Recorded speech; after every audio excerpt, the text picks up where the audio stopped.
Hello, and welcome to our lunchtime webinar. For those of you who don't know me, my name is Sinead Clark, and I've been given the easy job today of introducing our speakers and moderating the Q&A. I'm a principal in the Milliman Dublin office, and also one of the healthcare consultants, along with Kevin Manning, one of our speakers today.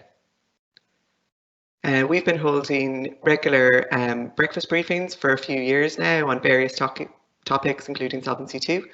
And since the start of the pandemic, we've been holding some virtual webinars. But this is our first webinar that has a fully health care and health insurance focus. So I'd like to welcome you all and thank you for attending this session today.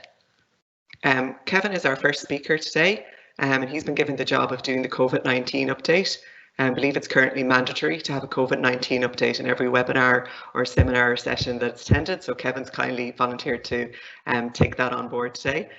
We're lucky to have some international speakers from our Milliman offices around the world today also. So we have Joanne Buckle from the London office, Lalit Babshah from the New Delhi office, and Alison Coonahan from UAE. And they're going to talk about some of the work that they've been doing in the data analytics space with both health insurers and also government and public healthcare systems. So it makes the work that they've been doing really interesting is that it combines expertise from actuaries, data analysts, and also clinical and healthcare professionals. And Lalit will talk about some case studies in particular where his expertise and that of the clinical team in India were really able to draw some additional insights into rising claims costs for a specific insurer. So before I hand you over to Kevin, I just want to say that there will be a Q&A session at the end. You should have a chat box that you can type questions in and I will be able to address those to the speakers at the end of the session. I should also say that the chat box is private initially, so if you have any technical difficulty, please feel free to put that in the chat box and either myself or Irina will be able to help you. So without further ado, I'm going to hand you over to Kevin Manning now. Thanks, Sinead, and just to echo the welcome to everybody, good afternoon. So good that I got to do the mandatory COVID-19 session. Thanks for teeing that up, Sinead.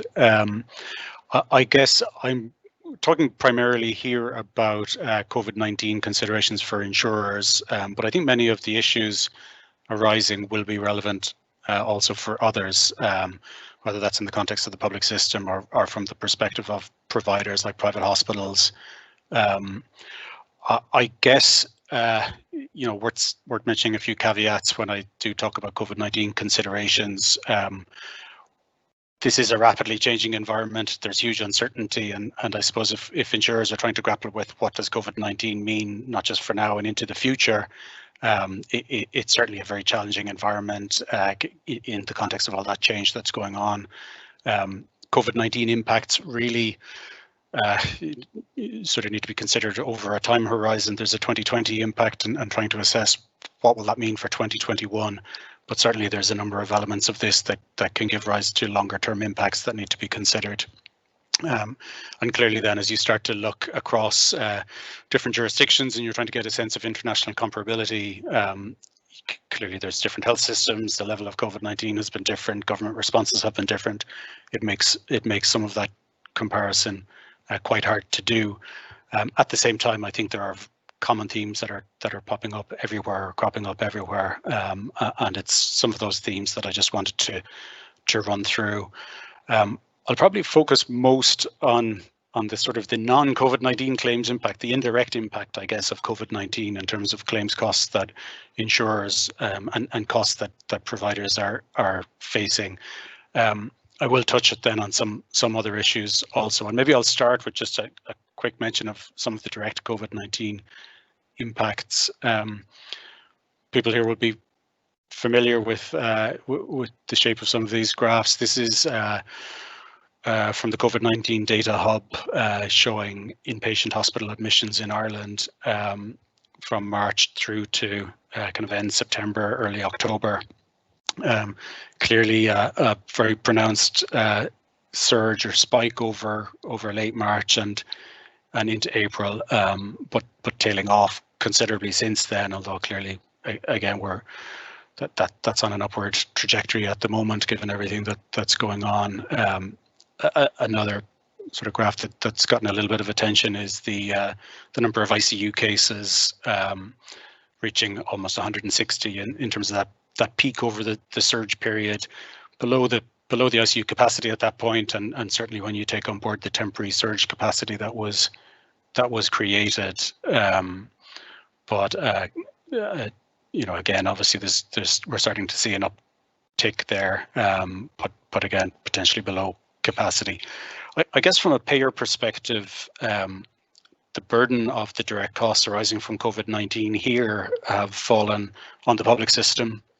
So from a private insurer perspective, the direct impact has been quite limited. That clearly varies internationally depending on who's paying for COVID-19. It varies from system to system. But for the most part, I think the international evidence backs up kind of the Irish experience, where the direct impacts of COVID-19 on insurers has tended to be quite limited, and really it's the indirect experience of COVID-19 that's had a much more material effect, with reductions in kind of non-COVID related healthcare utilization considerably outweighing any direct costs arising from COVID itself. So I think for the Irish insurers, the net impact of COVID-19 has been a material reduction in claims costs, and that's primarily driven, at least initially, by the HSE agreement with the Private Hospital Association that effectively brought the private hospitals effectively sort of temporarily into the public system, I guess, and provided that additional surge capacity to the public system, which thankfully maybe wasn't sort of fully needed.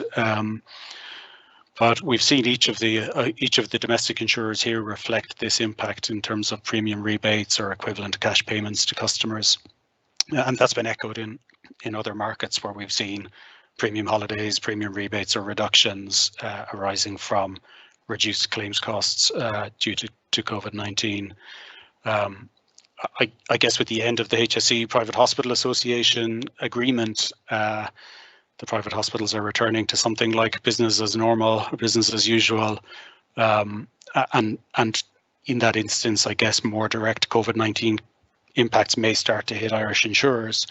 I think if you look on the websites of all of the domestic insurers, they have comments up there about being in discussions with private hospitals on the best way to cover COVID-related costs like PPE costs for pre-admission, COVID-19 testing for elective procedures. So, I think these direct costs can add to the financial challenges that the private hospitals are facing. But again, it's likely that the indirect impacts will probably have a bigger toll, and I'll touch on that shortly. I guess if I start to think about the indirect impacts of COVID-19 on insurer claims costs, I've had some conversations with international colleagues, and sort of the common themes arising, I think, are considerable levels of deferral of care and a question mark over whether in some instances care is being deferred or whether it's being foregone. There's evidence of very strong initial deferrals in care and some evidence of bounce back since then, but bouncing back to levels that are below normal, and I'll illustrate that with some examples shortly. Some variation by specialty, and I think a kind of common theme as insurers and others look forward and say, well, what does this mean for the future? That kind of short-term view, what does 2021 look like? It's very heavily dependent on the potential course of the virus, whether there's a vaccine, whether there's a second wave, and what all of that looks like. And the longer-term impacts certainly have greater uncertainty. I wanted to illustrate some of these points with some data and some examples. I've quoted a couple of websites here. The CommonwealthFund.org. So Commonwealth Fund is a private foundation in the US. It's been established for over a century now, but it supports independent research on healthcare issues, and it's publishing quite a bit of information in the COVID space, and it's a useful sort of public source of some information in the US. And then Strata Decision is the other website I've quoted there. It publishes something called the National Patient Procedure and Volume Tracker. And again, it's a very rich source of nationwide US healthcare data. I'm using the US data as it's publicly available, and it's a rich source of data, remembering the caveats, I guess, from my opening slide around comparability between different international systems. You can also find a lot of interesting material on our COVID-19 landing page, which is linked there, which has lots of insights and thought leadership. So this slide is just graphically illustrating one of the indirect impacts of COVID-19, which is outpatient visits. So this is relative to a baseline week, which is the week beginning the 1st of March. I should say the dates in the x-axis here are in US form.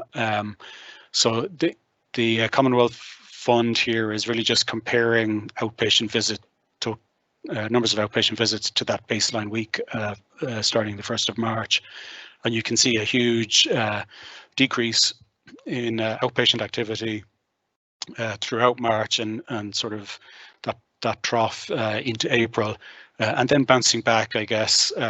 This data goes up to end July, and you can see that it has bounced back considerably, but is still quite a bit below, maybe 10% below the levels from early March. Strata Decision also show outpatient data, and they quote visits being down 56% at early stages of the pandemic, and then bouncing back only slightly down now. Their data going up to around end September. This is another graph from Strata Decision. It's looking at inpatient admissions and comparing daily rates of inpatient admission in 2020 relative to the same period in 2019. And you can see that similar shape in terms of a huge fall off in activity over March, April into May, and some element of bounce back since then.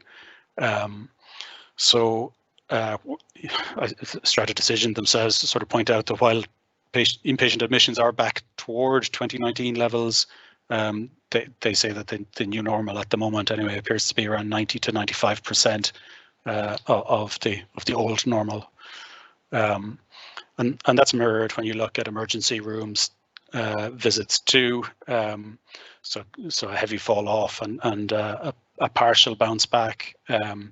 And again, we've seen similar data. The ESRI published some research back in May looking at A&E visits in Ireland, and it showed a very heavy fall off over March and April in particular, and that mirrors findings in research published in the UK and elsewhere as well.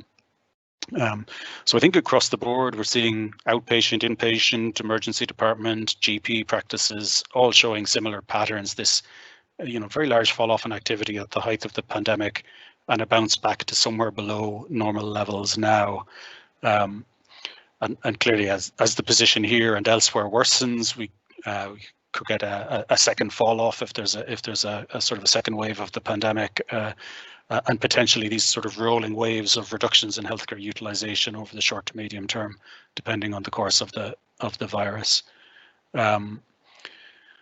This graph, or this slide, pulls together just a few different graphs from a paper published by the BMA in the UK, and it just pulls together some of these ideas in quite a striking way. The graph on the top left is looking at elective procedures, admissions for elective procedures. The graph on the top right is looking at first attendance for outpatient, and the bottom graph is urgent GP cancer referrals, and it's comparing the solid line is actual data in 2019 into 2020. The dotted line is the 2017 to 2018 average.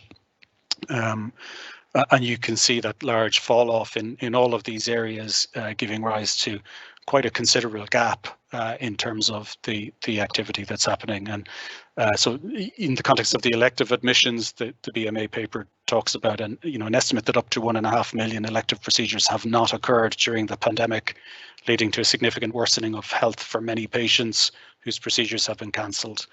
And similar conclusions in terms of the outpatient piece and the cancer deferrals.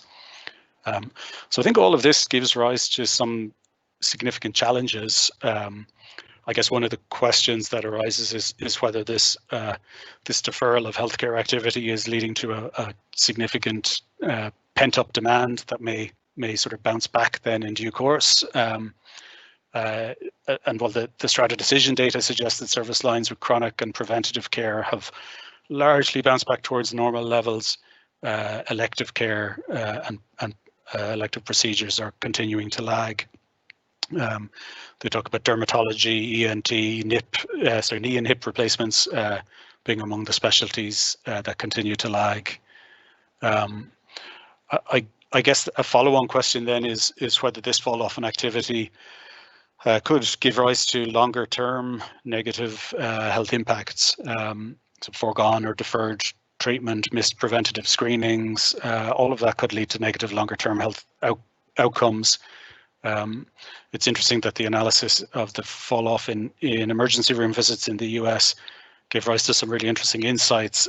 Visits were down across the board, even for heart attacks and stroke, leading to this rather striking New York Times headline. And similarly, I guess a fall off in behavioural or mental health activity over the worst part of the pandemic, and the fact that that still now lags normal levels points to potential longer term negative impacts to underlying health. So I think insurers looking to assess 2021 and looking over the longer term need to consider both the potential for pent up demand to increase claims costs in a sort of a temporary way, I guess, but the underlying health deterioration potentially to push up claims rates more permanently. I guess in terms of pent-up demand, there may be quite a lag between supply and demand. Capacity limits might delay the effect of that pent-up demand coming through, and that in turn could potentially exacerbate, I guess, the underlying impact on overall health. So I think there's lots to think about here, even before you get into potential sort of mental health impacts of social isolation, economic hardship, and so on that can come out of the pandemic. In terms of thinking about the impact on private hospitals, I think at the height of the pandemic, the agreement between the Private Hospital Association and the HSE probably meant that the fall off in activity didn't really financially impact the private hospitals so much. But looking to the future, clearly there are challenges particularly in a fee-for-service type environment. I think social distancing requirements are likely to reduce capacity. So even with pent-up demand, there could. And that in turn, I guess, could put pressure on insurers in terms of unit costs. And all of this uncertainty, I guess, is against the backdrop of trying to understand what's going to happen with the path of the virus in second and third waves, and the extent to which a vaccine, or the path to development of a vaccine and take-up rates and efficacy of a vaccine, all of which I guess adds to the uncertainty that insurers and others are facing. So I mean, that's a pretty whistle-stop tour of the direct and non-direct COVID-19 claims impacts. I did want to touch briefly on just some of these other points, going back to my opening slide. I guess I've already covered to an extent payment holidays. For those interested on the mortality side, the Society of Actuaries in Ireland has a series of blogs on this topic, and has done some interesting work building on work by the Central Statistics Office, looking at excess mortality using data from the RIP.ie website. And there's some very interesting findings coming from that. I guess in terms of lapse risk and slowdown in new business, I'm not sure that that's necessarily come through so heavily on in the health insurance market. We're seeing challenges in some markets around new business activity. The HIA data on the numbers of people with health insurance contracts show certainly that it was quite resilient up to the end of June. So the end June position is pretty much the same as the end March position, and both are up slightly on the end December 2019 position. But I guess that with continued economic challenges and depending on the interaction with the government support for people who aren't working, there may be more in this space over time. Market risk piece is not such a big impact for Irish insurers, I guess, given the sort of low risk asset portfolios and the short sort of liability durations. That's more of an issue in other countries. But I thought it would be worth just touching very briefly on the expenses and operational impacts. I think it's been impressive to see how health insurers have have managed, and most businesses have transformed, pivoted in a kind of transformed working environment, maintaining service to customers in a largely remote setting. And it'll be interesting to see what impact that has on operating models and expense bases as we look forward. Will working from home become more of a new norm? And in parallel, I guess, will there be an increase in the use of telehealth and telemedicine? I thought I'd finish just with a graph from the Strata Decision data in terms of telehealth activity over the worst of the crisis. This is showing that, I think it's for GP office visits, it's showing the percentage of telehealth visits relative to overall. I guess not surprisingly, in the period where actual activity was reduced considerably, the telehealth activity increased somewhat and therefore became a much higher proportion of the total. That's reduced somewhat over the last couple of months in terms of the proportion of the total, but again, pointing to continued role for telehealth in the new normal. If you're interested in this area, Milliman has a research paper that's close to being finalized at the moment, and I'm expecting it to come out over the coming weeks. So if it's an area you're particularly interested in, let me know, and we can make sure that that paper gets to you. And certainly, please visit our COVID-19 landing page or get in touch if any of these issues are things that you wanted to explore a little more. So with that, I think I'm going to hand it over to Joe, who's going to kick us off on the data analytics part of the presentation. Thank you very much, Kevin. So I'm going to have a bit of a change of pace here, and we're going to talk about some non-COVID related things, which will be somewhat refreshing for everybody. So I only have a couple of slides, but I wanted to talk through, first of all, if I can make my slides move. There we go. A little bit in general terms about health payer value chains and supporting analytics. This is a slide that has sort of existed in various iterations for quite a long time, but I think it's important to think a little bit about how analytics support the various functions of a health payer. So I'm going to explain this slide a little bit. Effectively, on the left-hand side, we have indemnity payers. And those tend to be when we have either health insurance or governments, where the payer is pretty much a check writer. So you'll see lots of sort of traditional functions here, and the main sort of purpose is around financing and risk pooling. So we have traditional functions around planning, marketing, distribution. Now, obviously, depending on the type of government system you have, that's more or less relevant, but very relevant for insurance-based systems. So we've got brand position, mission statements, we've got product development, i.e. what benefits should we cover, what does the plan design look like, how do we manage our distribution channels, and then we've got actuarial and operations. So that's the sort of traditional activities that we would expect to see in a payer. So how do we do pricing, how do we estimate budgets, how do we work out liabilities, how do we pay providers? So that's the check writing element. So the provider does a procedure, carries out a service to somebody who is enrolled in our plan or a patient, and they send us the bill, and we basically say, hey, here have the here have the reimbursement, here have the money. So in those types of systems, we do enrollment and eligibility, we do billing, we do some connectivity with the provider, we do some standard management reporting and analysis, and we may have some utilization and unit cost targets. And underpinning all of that, in that kind of environment, we have what we would call standard payer analytics. So we look at revenue, we look at outgo, we look at expenses. There's a big focus on administrative expense management, less focus on how we manage claims. So this is what I might call a very sort of traditional insurer model. And you see this quite often in health insurers that sit within large multi-line, multinational insurance companies, where in other lines of business, there is a thinking that says that we can't do much about the actual claims outgo, the actual service cost, and therefore we'll spend our time focusing on expense ratios. So what typically happens over time in domestic health markets in particular, and there are some exceptions to this, which I will talk about in a second, is that business model becomes fairly unsustainable. And the reason it becomes unsustainable is because you have very high levels of medical inflation.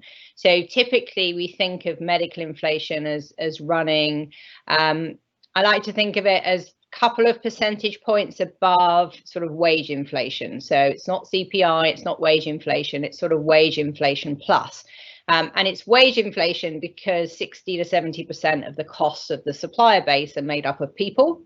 And then it's plus because we have additional costs coming on stream from new medicines and new technologies and just, more expensive kit that we use to treat people. So given those pressures, what tends to happen over time is that health payers move into what we call a managed care environment. So they move to the right and they move into the sort of middle part of this diagram. And then they start to engage in some additional activities.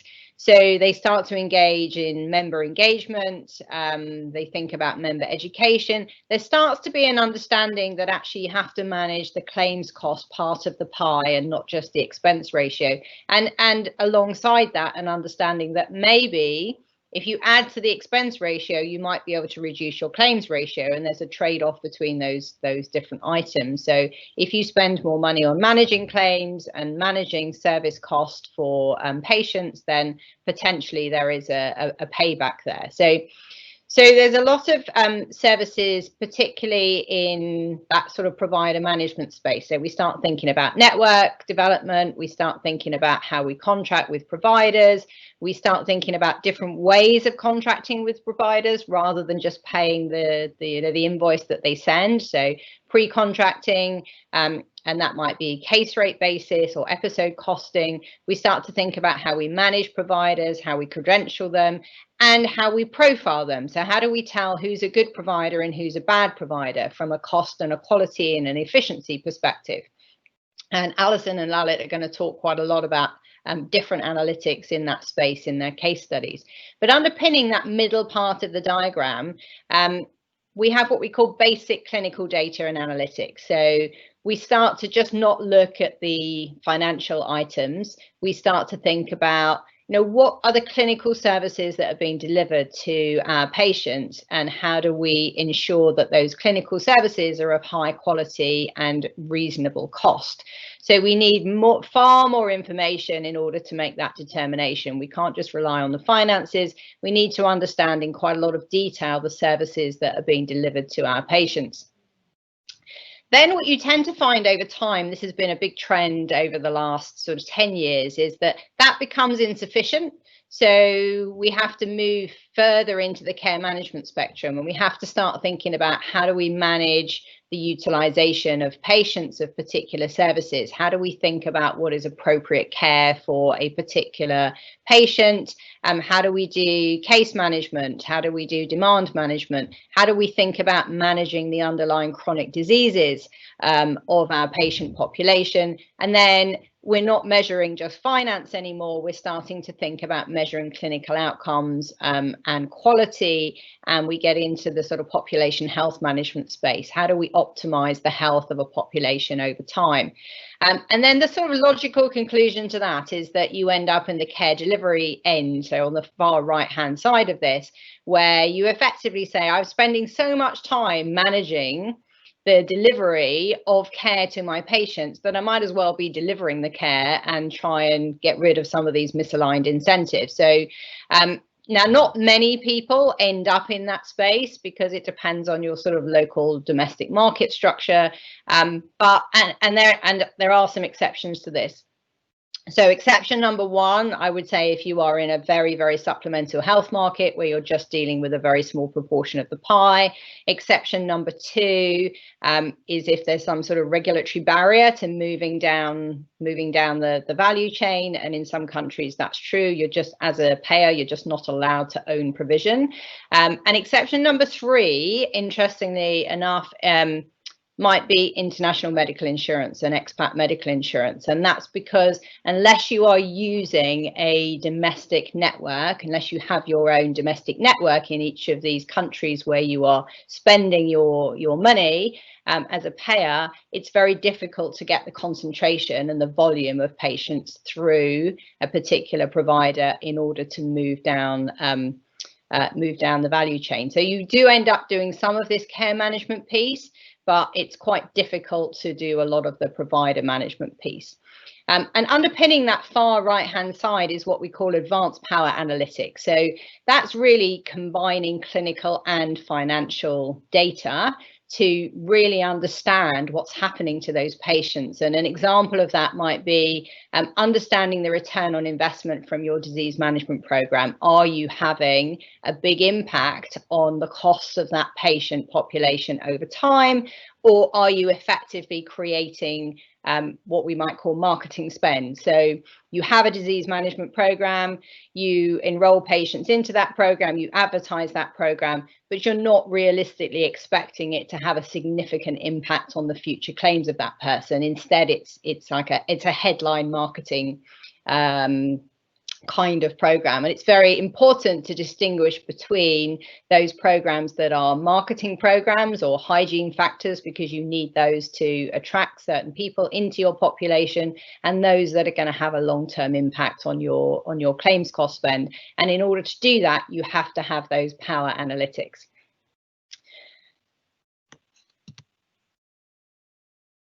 So just moving on to my second slide.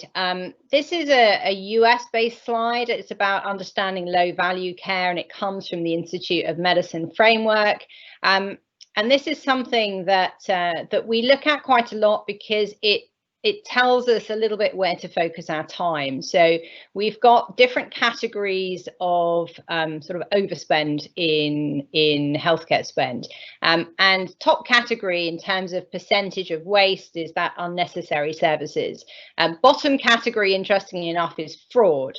So we spend quite a lot of time talking about fraud, waste and abuse, but what's clear is that certainly in a lot of the systems that we deal in, and that's not true universally, is that outright fraud is actually pretty low down the list of opportunities to reduce spend in healthcare, whereas unnecessary services and inefficiently delivered services are actually very far up the list.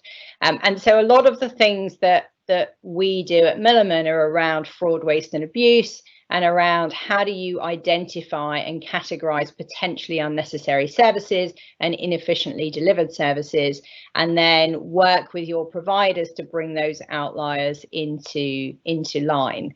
And so with that, I'm going to hand over to the case studies to Lalit, who's going to talk about our first case study.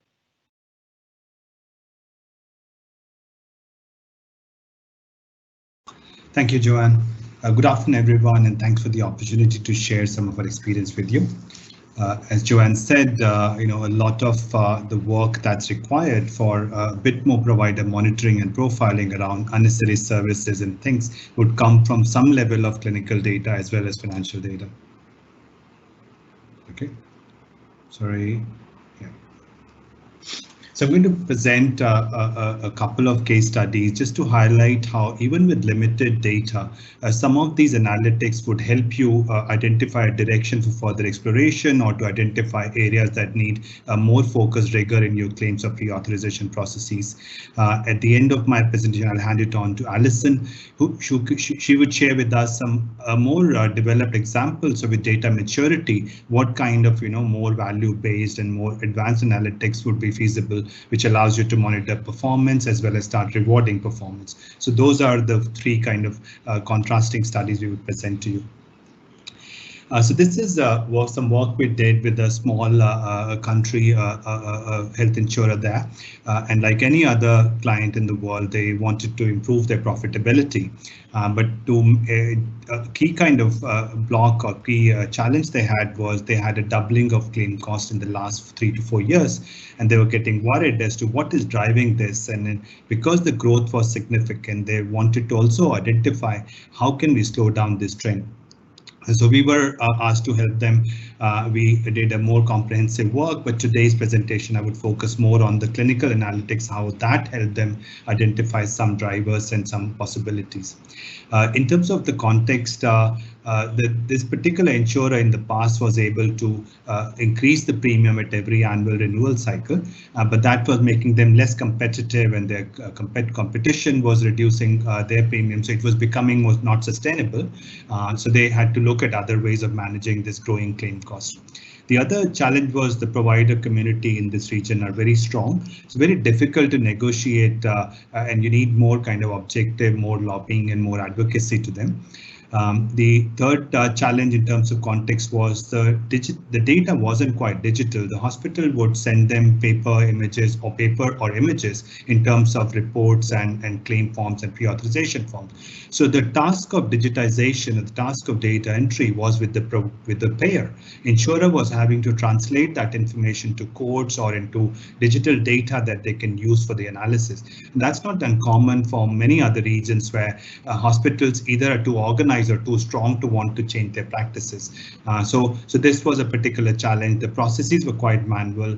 There wasn't much digital data, and what could they do within that was something that was we were asked to advise on.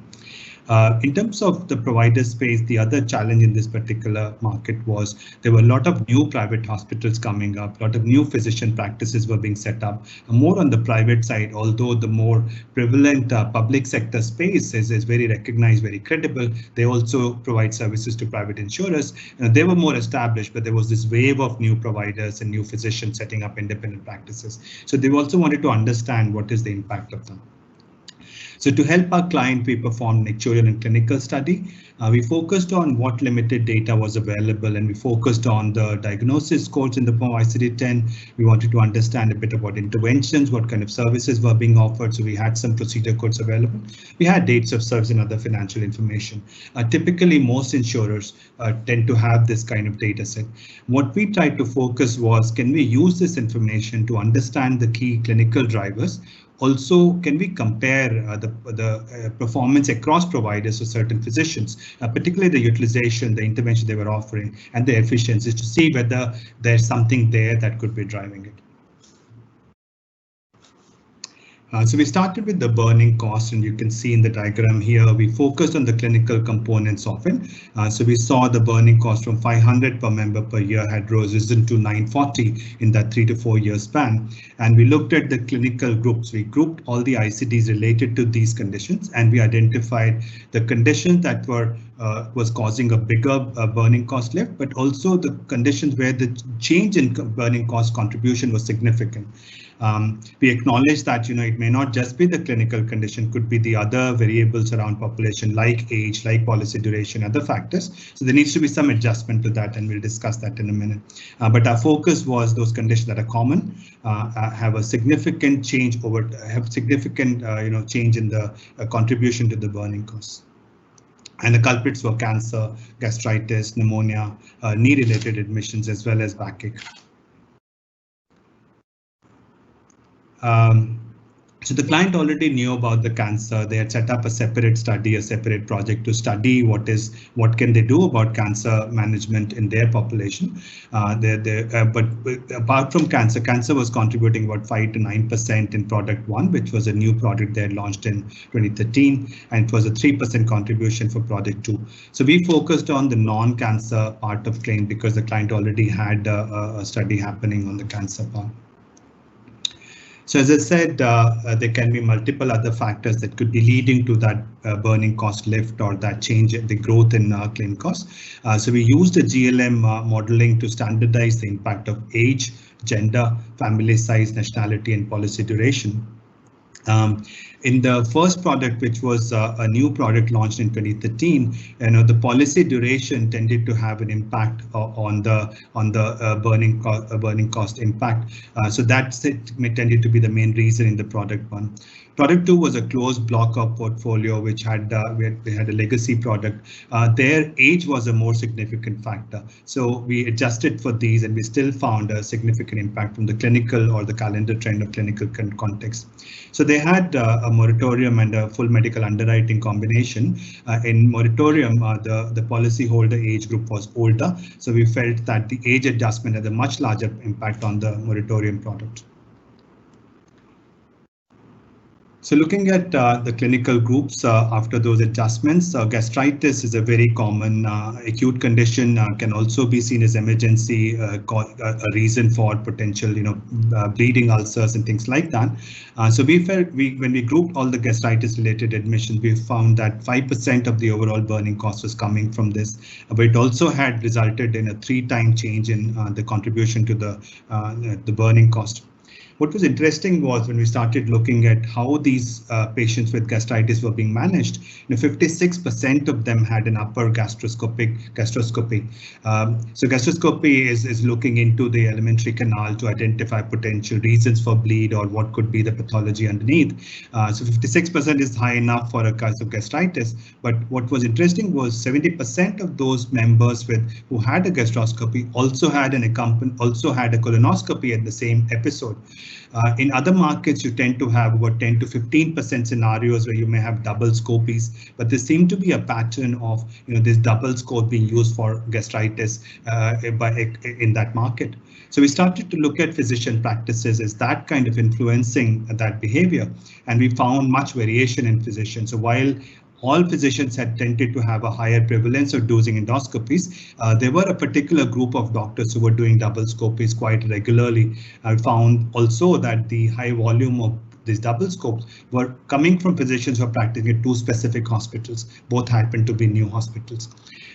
It's not certainly saying that there is a fraudulent practice here or an abusive practice here, but certainly is helping you focus on an area that needs further investigation. You obviously would need to go into the chart audits and look at the medical details to establish it, but it narrows down what the special investigation team, what the provider contracting team, and what the claims team should be focusing on.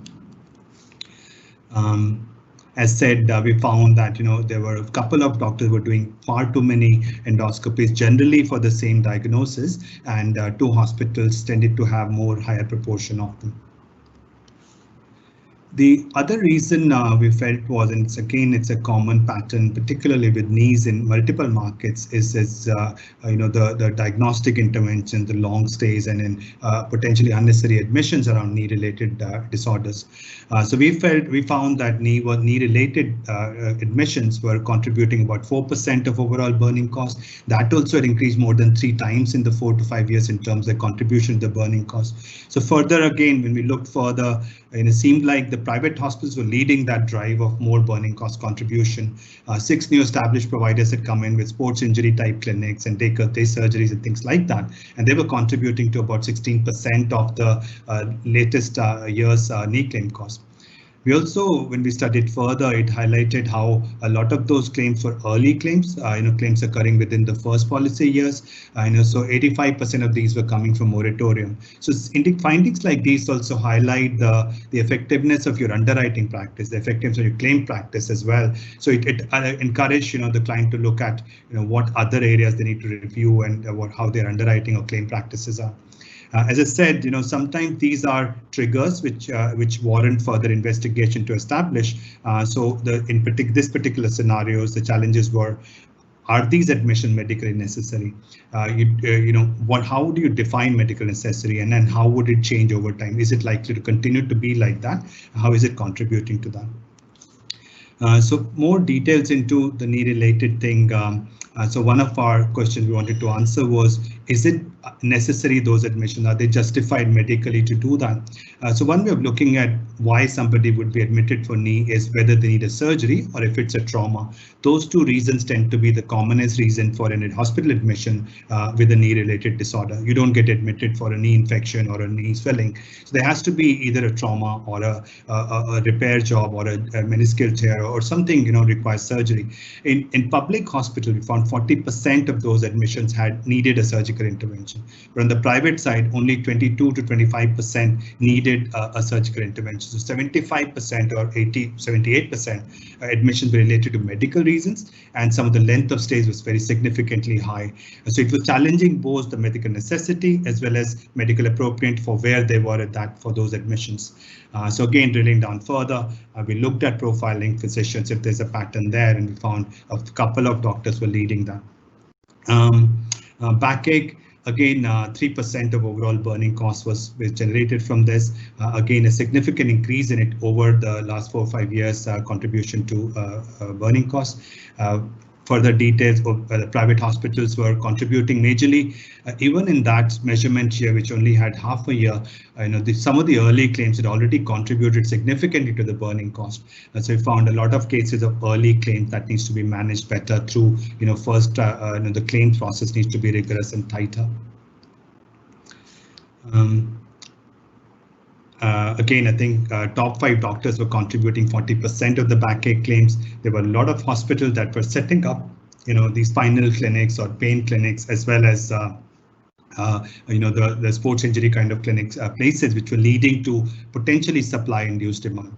Obviously, the backache claims were increasing in the recent period as well, and there could be a potential occupational link to that as well that needed further investigation. I think this just mainly to highlight how some of these basic clinical analytics can help you guide the focus or guide the next level of investigation. So based on this and the other work that we did with clients, some of the recommendations or further directions were to look at the product design and to how it could be modified to engage customer most financially. Could we use this financial engagement to route customers to preferred providers or preferable providers, or who have better practice standards or better practice management, or public hospitals, things like that. Obviously, there were issues with standard underwriting, the difference in moratorium and full medical underwriting. There need to be some kind of review there, and how the underwriting could be linked to pre-authorization and claims. So at least that leakage could be prevented. So some things they needed to consider for that. Pre-authorization for elective admissions allows insurers the opportunity to route them to better providers. So how could that be set up or encouraged? They had to explore initiatives around that. Claim process needs to be more rigorous. Some more data capture would allow them to, investigate better, set up the triggers for more detailed checks, and set up monitoring for those potential providers who have physicians who may have those excessive practices. Certainly, providers in some markets, respond more to naming shaming or incentives like early settlement of their claims or less requirement for pre-authorization, and also the deterrent component of we are watching it and you need to provide certain reports with this to justify clinically. Those kind of practices are something that a client is exploring as a way to manage this. But really, I think the biggest impact of these studies also is more meaningful information for the contracting team to challenge their providers at annual contracting meetings. They can present the analysis and ask the hospitals to justify or explain their variations as compared to other providers. So these were some of our recommendations which the client has taken on board and managing it with their provider group. The next part, the next kind of case study is more.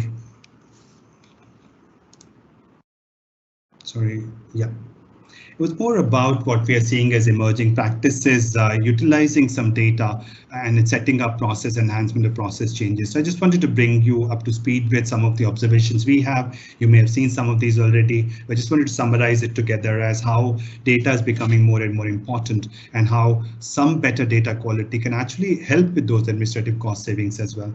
So typical scenario of a claim or pre-authorization process, the member goes to hospital send lots of papers and reports to insurer in scans or in paper form, and the insurer has to do that digitization. So the way some of the insurers are using strategies are to enforce the submission to happen through electronic digital interchanges with certain validation checks as well. So it encourages providers to provide complete information. You can do the checking at the point of source. So a lot of delay in information gaps and information correctness can be managed there. Obviously, any digitization for an insurer also is an expense. So some insurers are trialing whether they could shift that expense as an incentive to the hospital to pay them extra if they provide the clinical codes correctly. So shifting that thing is a behavior change for the provider as well, sets a tone, sets kind of a momentum, and something like that could bring information more readily for the insurer to manage. So they certainly are exploring pay for reporting as an option as well.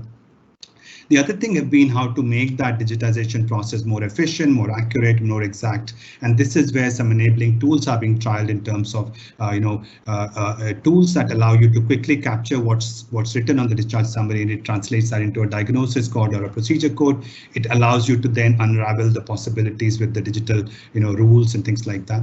And also some promise in the optical character recognition and machine learning kind of technologies that are appearing on the market, which reads the data from an image and converts and identifies the relevant detail from that discharge summary or the bill.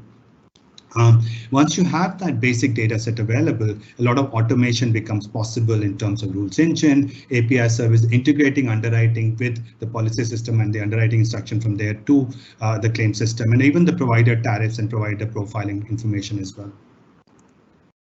Example of how that translates in real time. So for example, when the hospital sends the paper information, if the insurer has tools like coding enabling tools, they just type what they see in the diagnosis field, it provides the diagnosis code or the procedure code. So quick kind of 3 clicks to a code kind of utilities fasten or makes that process more accurate. And just by this few data set points, a lot of checks are feasible by the system. For example, once that diagnosis, procedure, length of stay, member age, gender, and basic information available, it can be sent to an auto adjudication rule where all these kind of rules like age appropriateness, gender appropriateness, diagnosis procedure matches, avoidable admission rules, daycare procedure rules, permanent exclusion, pre-existing disease, waiting period, length of stay benchmark, financial use, customary rates, all those can be automated, and it makes sure that the whole process of checking for clinical, underwriting, contractual, utilization, financial rules or edits allow you a standard process, getting it right every time. It also allows insurers to change the way they set up their workflow and use those resources. So if all the rules are passed, nobody needs to look at that claim. It can be paid automatically. If there are clinical challenges, for example, a mismatch in a diagnosis and procedure, that kind of claim is routed to a medical doctor or a more experienced clinical resource. But if it's a information gap or a contractual rule, it doesn't need to be seen by a medical resource. So you can channel it to a non-clinical, clerical support, which can handle that negotiation discussion ahead with the provider or the member. So it allows opportunities for them to manage the workflow and use their resources in the right opportunities and use them optimally to match the skills that they have. So we do a lot of claim audits using such rules and using chart audits and things like that. And increasingly, just by these points I mentioned on the left column, basic member details, basic policy details, the policy buying inception date, some clinical like diagnosis codes and procedure codes and length of stay information and billed amounts. We can do a range of automated checks like personal exclusions, any product information like waiting periods or any permanent exclusion, non-covered procedures. Also things like medical appropriateness or medical necessity, etc., and also reasonable cost checks. A lot of these checks would become standard and become more efficient and cost effective once we have the basic codes in place. In our work across different markets and different industries, we tend to find a lot of inconsistency in claims adjudication, primarily because it depends on the person who gets that claim. The trainings vary, the experiences vary, the expertise vary. So a lot of this leakage is on very basic contractual and personal exclusion checks, which shouldn't have been paid at all. All those becoming more automatic means less claim leakage, better value for the investment in your rules and your digitization process, a better claim experience over time as well. So we tend to find these very common errors that are potentially preventable. I think at this stage it would be good to hand you over to Alison so that she can walk you through some examples of when there is good quality data. Over to you, Alison.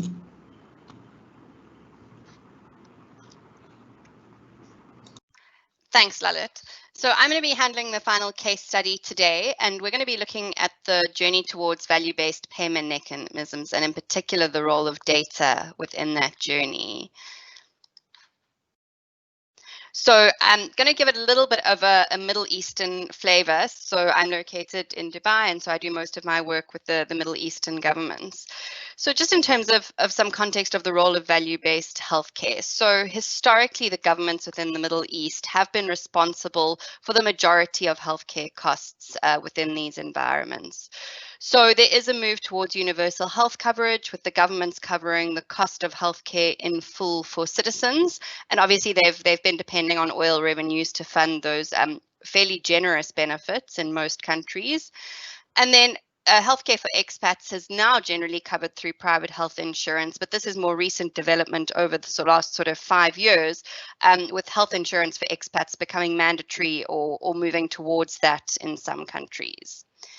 But now over the last couple of years, combining falling oil revenues with high healthcare cost inflation, and we've got most of these governments looking to try and control their healthcare expenditure and improve their efficiency of services.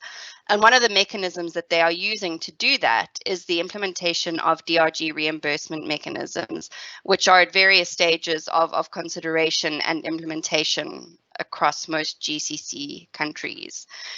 So what we're going to be looking at today is how are these governments going from a system focused on volume of services, so mostly fee-for-service environments, which, as you know, will stimulate over-servicing, with no responsibilities on the providers in terms of the quality of care or the cost of healthcare. And how are we going to move towards a value-based system, looking at the triple aim, improving your population's health, improving the experience of care, and in the meantime, reducing the per capita cost of healthcare. So I'm going to go through 6 requirements for a value-based healthcare system, and it really is a journey. So although you can probably start with implementing a couple of these concurrently, you really need the progression of the system, and in particular the maturity of the data, to be able to advance through to a payment mechanism linked to value. So starting with the first stepping stone, which would be the data and coding standards. So Lalit's already been through a lot of the requirements, something that you'd look for in a minimum data set. So unique identifiers, your critical dates in terms of admission and discharges, your key clinical coding fields, which would enable you to identify and monitor particular services. So this is where we currently see Saudi Arabia. So over the last 18 months to 2 years, the kingdom in both the public and the private sector has been through a process of putting in place data standards. And you know, sort of moving from step 1 to step 2, it's one thing just to publish a set of data standards. It's quite another thing to actually implement them and get your data in the country to a point where you can move on with your quality monitoring and your reimbursement mechanism.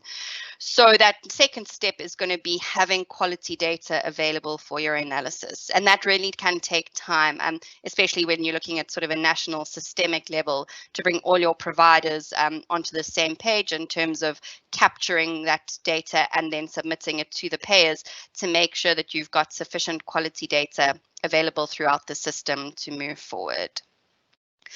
Your third component would be a value-based reimbursement mechanism. So the ultimate aim really is to move away from a fee-for-service environment towards some kind of bundled payment. So in this presentation today, I'm going to be focusing specifically on DRGs, but you could also do something similar with a capitation or some other kind of bundle. And this is where we currently see Dubai and Qatar. So both got their minimum data sets in place, fairly advanced in terms of implementation of that data, and now looking at introducing the DRG as a payment mechanism. So Dubai in particular has been using DRGs as a shadow billing mechanism for almost 3 to 4 years now, and now looking towards using it for actually linking money to those DRGs.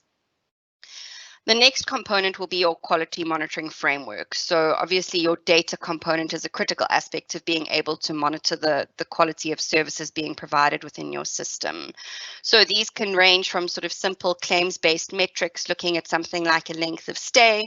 And then obviously as your system matures, you can look at more complicated measures and more sort of specific KPIs to what you want to measure. And that requires that data set to be in place.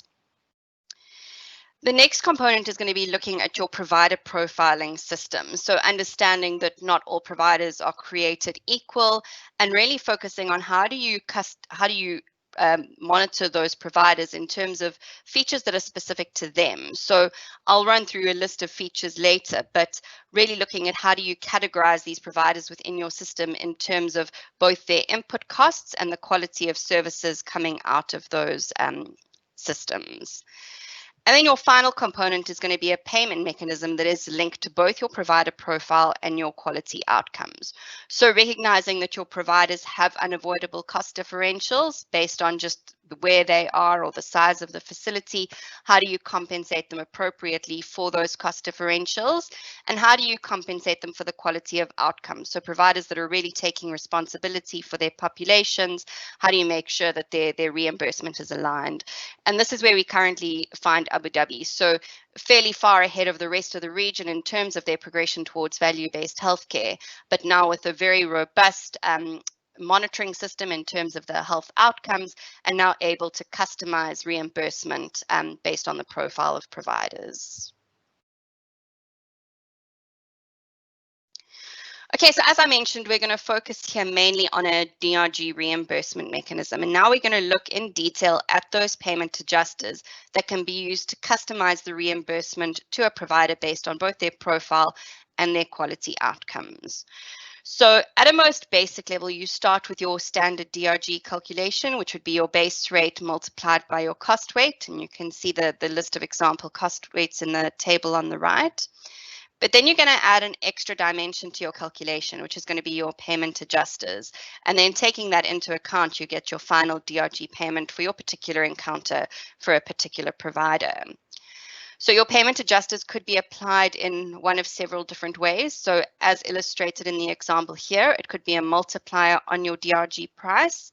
So this would be appropriate, for example, for an incentive or a penalty on the quality of healthcare, where say providers with really high quality scores could get an extra, say, 3 to 5% reimbursement, and perhaps a small penalty for providers who aren't meeting the standards. You could apply in addition to the base rate. So prior to multiplying by your cost weight, you give providers a higher base rate, and that could be appropriate for facilities where they just have a higher than normal cost base relative to other providers. So something like very specialized facilities and tertiary hospitals that offer sort of medical education, where their cost base is just higher due to the sort of relative inefficiencies or the specialized services that they provide.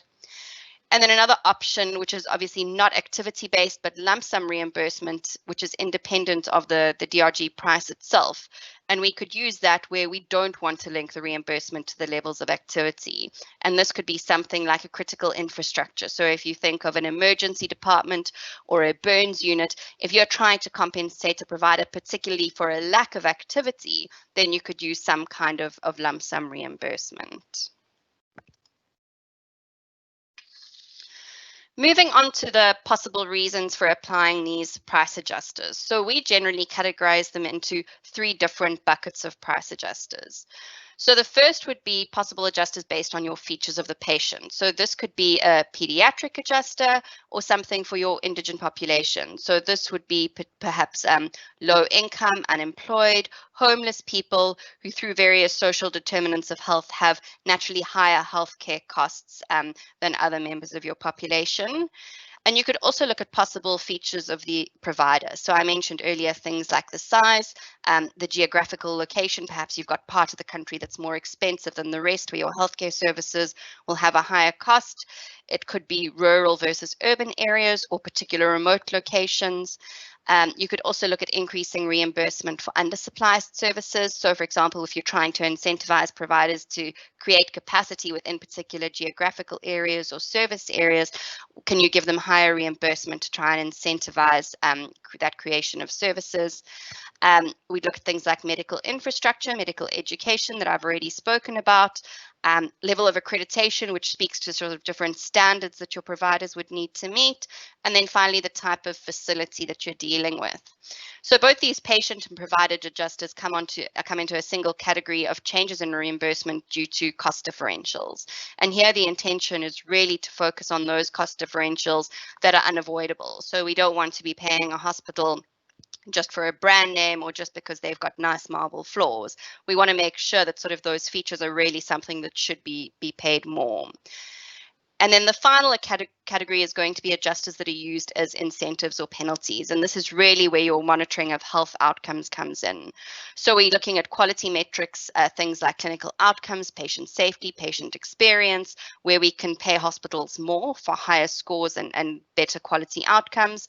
We can also look at penalties for adverse experience. So how do we change the reimbursement for things like unplanned readmissions or hospital-acquired complications where the providers perhaps haven't done as good a job as they should have, and something like electronic health records, perhaps a penalty for providers who don't meet the requirements. And that category of adjusters comes into how we want to change reimbursement to drive changes in provider behavior. And then just a final slide in terms of implementation considerations for this payment adjuster framework. So identify the goals of the process. So what are you trying to do? Is it financial goals in terms of reducing overall costs? Are you trying to change the behavior of providers? Are you trying to correct current pricing inadequacies? What are you trying to achieve?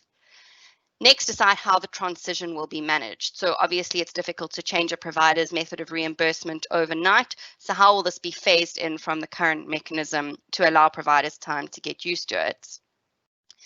The next component is engaging with stakeholders. So both internally within whatever regulatory body you're working with or decision-making body that's driving this change, but so to make sure that this is in line with all the goals and policy objectives of the system, but then also with your providers within your system, because you want a system that is fair, it's transparent, it's easy to understand, and is not met with a lot of obstinance or barriers from the provider groups. And then finally, assess possible inadvertent implications. So how could providers potentially game the system to up their reimbursement through methods that you haven't anticipated? And that's all from me on this. I'm going to hand back to Sinead to handle the questions.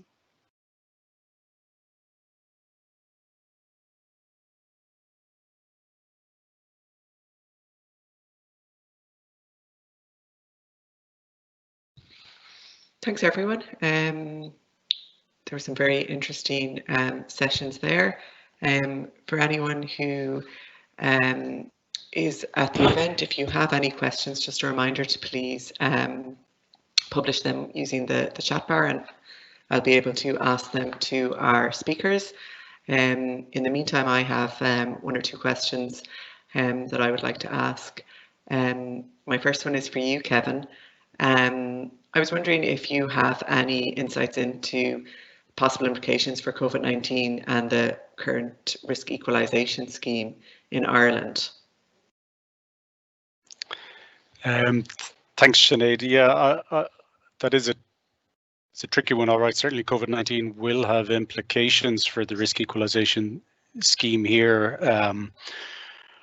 I guess maybe the first thing that strikes me is that in setting the credits under the risk equalisation scheme, each year the HIA does a sort of an assessment, a projection of what the claims costs are likely to be in the next year, and the credits are set to drive a targeted level of equalisation. So I guess in 2020 we're going to have claims costs that are considerably below the expected levels. So that may have implications for where that sort of target level of equalisation ends up. So I guess that's potentially a feature. I think saying that the utilisation credits or hospital utilisation credits are part of the scheme, and clearly the level of utilisation will be down this year. So I expect the stamp duties have been set to fund a particular level of utilisation credit, which probably hasn't materialised. So I imagine the risk equalisation fund is building up a bit of a surplus.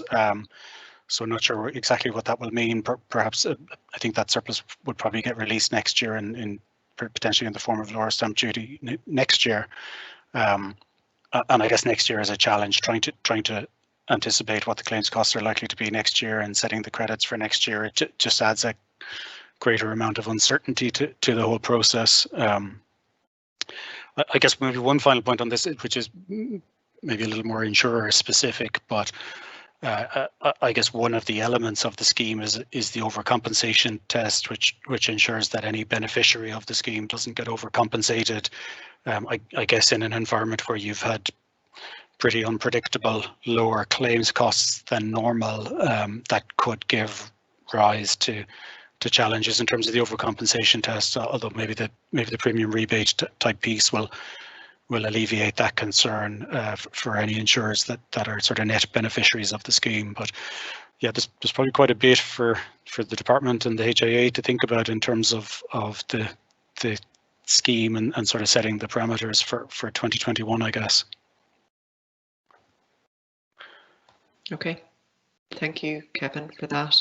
I'm conscious that we kind of have a mixture of attendees here, both from insurers and also the Department of Health and public other public bodies here in Ireland. Lalith, could I ask you a question in relation to the claims analysis that you spoke about, your case study? Some of the outcomes there were really related to outcomes that insurers could take, but obviously that seems like the type of analysis that could also take place within the public system. Would you have slightly different recommendations for the public system in relation to that case study? I think the second presentation Alison made around the issue of value, I think that's a cross-cutting thing across public or private. So issues of patient safety, patient experience are very, very important. But the focus in public sector may not necessarily be looking for waste and abuse, but it might be more around legacy of practices and low value care or wasteful services. So just using the analytics to raise that awareness, up to date them with what practice may have little clinical benefit. So I think that kind of behavior change in the interest of patient safety, in the interest of patient, so the efficiency for the budgets become even more important. So I think the analysis takes that shift in government or public health spaces. Okay, great, thank you. And I have another question that just came in. Alison, I think this one is probably for you. What real-world evidence exists that DRG-based reimbursement systems change provider behaviours and improve healthcare quality and outcomes? Have you started to see some of that evidence come through with your work with some of the countries in the Middle East? Thanks, Sinead. Yeah, so I mean, look, I think that there is evidence globally that the DRG mechanisms do have an impact, purely through the sort of having providers take on that responsibility and the financial risks associated with the healthcare event. So, I mean, I think particularly in the Middle East, obviously it's only really Abu Dhabi that has implemented the DRG mechanism in full. The rest are still sort of at the stages of preparation and implementation. And Abu Dhabi had a sort of couple of flaws in terms of how it was implemented, which drove healthcare cost inflation for other reasons.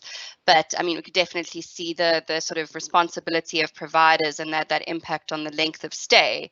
And I think like the key thing there is monitoring then your unplanned readmissions and your adverse outcomes simultaneously to that DRG to make sure that it's not just corners being cut in terms of not providing services and discharging people too early. So really using that DRG mechanism with the quality outcomes. Okay, great. Thanks for that, Alison.